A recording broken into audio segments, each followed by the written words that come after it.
de flamenco en tout cas. Alors merci à tous, merci de me laisser la possibilité de parler au sein de ce panel distingué et surtout après un tel orateur.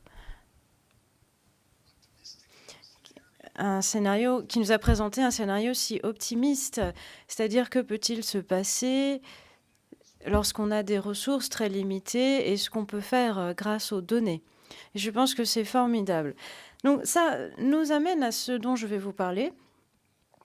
Et je crois que ça revient vraiment à la question du leadership dont on a parlé il y a 2 jours. Ce que je vais vous présenter aujourd'hui, c'est vraiment le bon moment de vous le présenter parce qu'on vient d'avoir un instantané qui a été présenté dans Global Health Science and Practice, qui est un journal scientifique qui vient juste de présenter cela. Et donc, allez sur GHSP et vous trouverez l'article en entier. Je vais donc à présent vous parler du leadership. Et ces idées me viennent de différentes personnes. Alan Board de USAID, Caroline Hart, ma collègue à GSI, et Todd Dickens de PATH. Todd, tu es là? Lève-toi.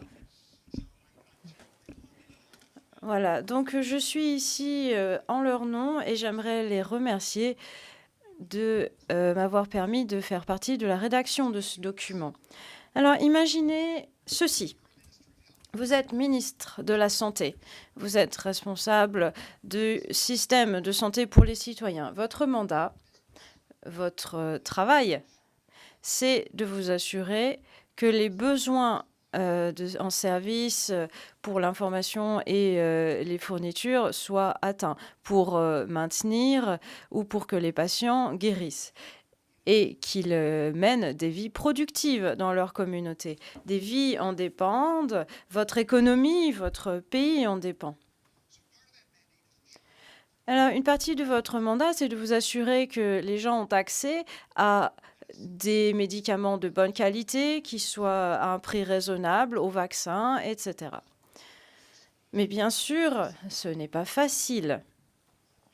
Vos clients, vos citoyens viennent de tous les niveaux socio-économiques et la plupart d'entre eux vivent dans des régions extrêmement difficiles d'accès dans le pays. Et puis, il y a beaucoup de pression. Vous devez atteindre les objectifs de développement du millénaire. Il y a le planning familial de 2020, éliminer la mortalité infantile et en couche, la santé, couverture santé universelle. Donc, vous avez beaucoup de contraintes. Et comment allez-vous vous assurer que votre chaîne logistique va être positionnée de telle sorte qu'elle réponde à ses besoins et ses objectifs à court terme et à long terme? Alors, comment est-ce qu'une entreprise répondrait à ces défis? Le secteur commercial, en tout cas ceux qui réussissent, se posent ces questions. Ils regardent vers l'avenir et ils se demandent s'ils sont positionnés pour répondre aux défis de demain, qu'il s'agisse de défis ou d'opportunités. Et ils observent leur chaîne logistique parce que chaque entreprise dépend de sa chaîne logistique pour obtenir les produits dont ils ont besoin et les envoyer aux clients, même si ce sont des produits numériques. Parce que bien sûr, l'Internet, c'est une chaîne d'approvisionnement. Et comprendre ces chaînes logistiques, c'est critique. Comprendre vos possibilités, savoir ce qui est à votre avantage comparatif de bâtir une bonne chaîne logistique et savoir quand c'est important de sous-traiter certaines choses pour trouver l'expertise dont vous avez besoin en dehors de votre entreprise. Et puis, gérer ces sous-traitants, rester flexible et changer ce qui ne fonctionne pas. C'est important. Les personnes responsables de la chaîne logistique publique doivent étendre leurs perspectives. Et c'est vraiment le message au cœur de ma présentation.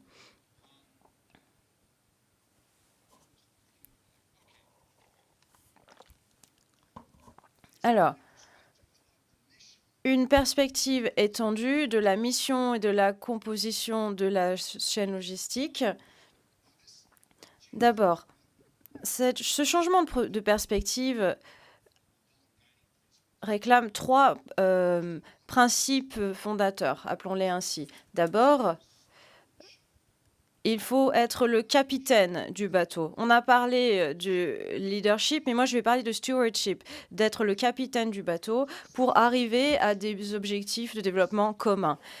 Et les capitaines de ces chaînes logistiques doivent trouver une vision, doivent guider les gens, doivent avoir des perspectives, mais pas nécessairement être des opérateurs de la chaîne logistique.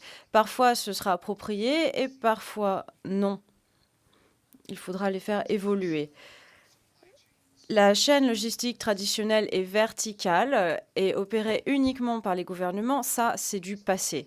Bien sûr, elles existent encore dans de nombreux pays, mais le modèle en lui-même est obsolète. Les économies sont en expansion, les secteurs privés sont également en croissance partout dans le monde et les services de la chaîne logistique sont en train d'émerger partout lorsqu'on doit, par exemple, faire une route.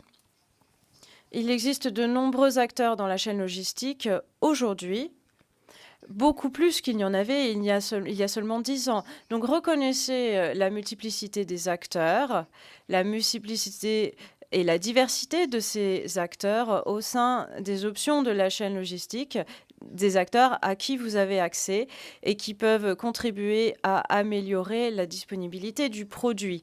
Et ça permet aussi d'améliorer les résultats de la santé publique. Et les gouvernements ne devraient pas avoir peur de cette variété, cette diversité.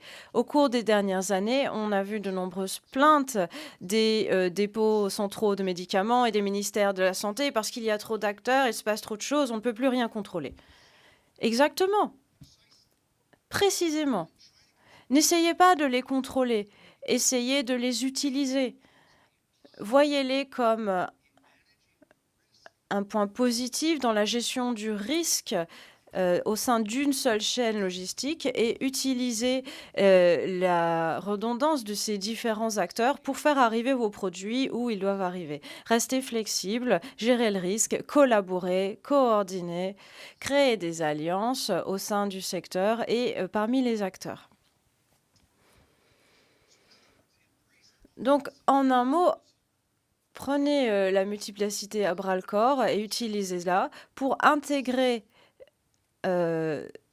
pour avoir une intégration dans le système. Une fois que tous ces acteurs seront intégrés, vous pourrez faire arriver vos produits de santé où vous souhaitez les faire arriver. Vous pouvez utiliser l'harmonisation, profiter des capacités et des compétences qui sont là. Donc, je ne parle pas seulement de faire mettre les produits dans un camion. Nous avons une petite vidéo hier. On parle de la clarté des rôles, des responsabilités, d'agilité, de rationalisation des produits, des processus, d'informations visibles, de confiance et de collaboration parmi les partenaires et d'alignement avec les objectifs partout dans le système de la chaîne logistique. Comprenez que les résultats de santé publique générale et la chaîne logistique et comment ils doivent être conçus comment elle doit être conçue, cette chaîne, pour soutenir les résultats de santé publique. C'est cela l'objectif commun. Ce n'est pas suffisant de se concentrer sur les stocks et la disponibilité des stocks. C'est important, c'est essentiel, mais il faut relier ça aux objectifs, aux résultats de la santé publique. Il faut faire notre argument, il faut le placer sur des pertes et des profits. Dans notre monde, et c'est là qu'il y a une différence clé avec le secteur privé, c'est que notre profit, c'est dans le bien-être et la bonne santé des citoyens. Et notre perte, c'est quand ils vont mal. Et c'est cela qu'il faut prendre en compte. Lorsqu'on a vu dans la présentation suivante les investissements, il s'agissait d'investissements basés sur des performances, sur des données probantes, des impacts, et il faut utiliser cela.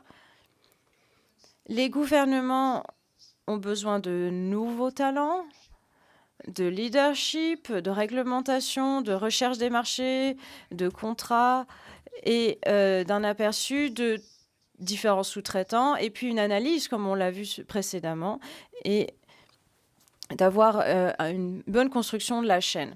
Chaque contexte dans chaque pays est différent. Il n'y aura donc pas de conception qui sera en taille unique et qui conviendra à tout le monde.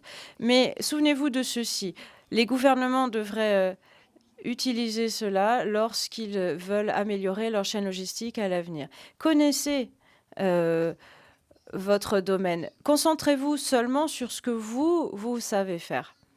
Apprenez du secteur commercial, utilisez-le et poursuivez la diversité qui se trouve ailleurs et qui vous donne plus de flexibilité, plus d'agilité et qui permet de réduire le risque.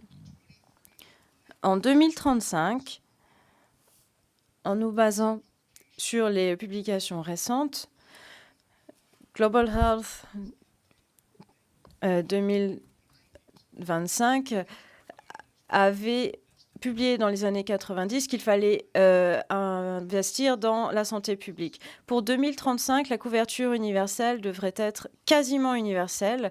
Et l'un des moyens d'y arriver, ces visionnaires pensent qu'il s'agit de faire des programmes d'assurance nationale qui utilisent le secteur privé avec des mécanismes de paiement, comme on le voit grâce à des paiements mobiles.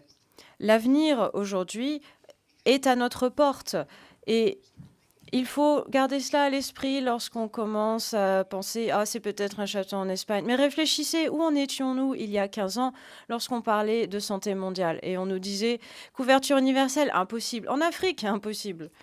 Et aujourd'hui, on voit bien que la santé et la couverture santé est partout. Grâce à cette formidable explosion technologique que nous avons vue, personne n'y aurait cru il y a 15 ans. Tout le monde pensait que cela n'arriverait jamais.